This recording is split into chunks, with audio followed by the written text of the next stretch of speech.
ஒருவேளை கேட்கலாம், யார் இந்த மெல்கிசேதேக்கு? பாருங்கள், இவன் உன்னதமான தேவனுடைய ஆசாரியனாய் இருந்த சாலேமின் ராஜா. 2 அம்சங்கள் அவனுக்கு உண்டு. ஒன்று உன்னதமான தேவனுடைய ஆசாரியன், இன்னொன்று சாலேமின் ராஜா. ஒரு பக்கம் அவர் ராஜா, இன்னொரு பக்கம் அவர் யாரு? ஆசாரியன், உன்னதமான தேவனுடைய ஆசாரியன். இந்த முறைமையின்படி தான் இயேசு கிறிஸ்து அவர் இருக்கிறார். அவர் மகா பிரதான ஆசாரியராக இருக்கிறார். எனக்கு அன்பானவர்களே, இந்த மெல்கிசேதேக்கு ஆபிரகாமை ஆசீர்வதித்தார் என்று சொல்லப்பட்டிருக்கிறது. ஸ்தோத்திரம். இது ஆதியாகமம் 14ஆம் அதிகாரம் 18-19 வசனங்களில் நம்ம பார்க்க முடியும். ஆசாரியன், இன்னொரு பக்கம் யார்? சாலேமின் ராஜா. அதை எடுத்து வாசிக்கிறீர்கள். ஆதியாகமம் 14ஆம் அதிகாரம் 18-19 வசனங்கள்.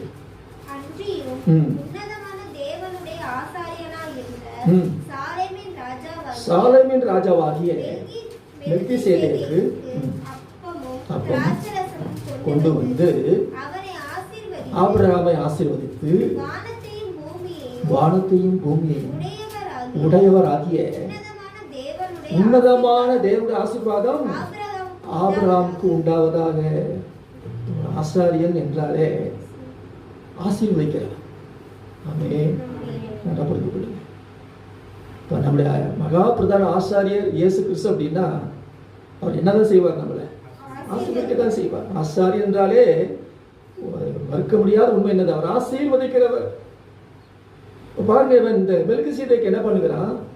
ஆபிரகாம் என்ன செய்கிறான் பாருங்க, திராட்சை ரசமும் அப்பமும் கொண்டு வந்து அவன் என்ன செய்கிறான்? வானத்தின் பூமி உடையவராகிய உன்னதமான தேவனுடைய ஆசீர்வாதம் ஆபிரகாமுக்கு உண்டாவதாக என்று சொல்லி என்ன செய்கிறான்? ஆசீர்வதிக்கிறது பார்க்கிறோம். கண்பானவர்களே, இயேசு கிறிஸ்து மெல்கிசேதேக்கின் முறைமைப்படி ராஜாதி ராஜா. ஆமென். இன்னொரு பக்கம் அவர் யாரு? மகா பிரதான ஆசாரியர். ஒரு பக்கம் ஆசாரியர், இன்னொரு பக்கம் அவர் யாரு? ராஜாக்களுக்கெல்லாம் அவர் ராஜா, அதிபதிகளுக்கெல்லாம் அவர் அதிபதி. ஸ்தோத்திரம்.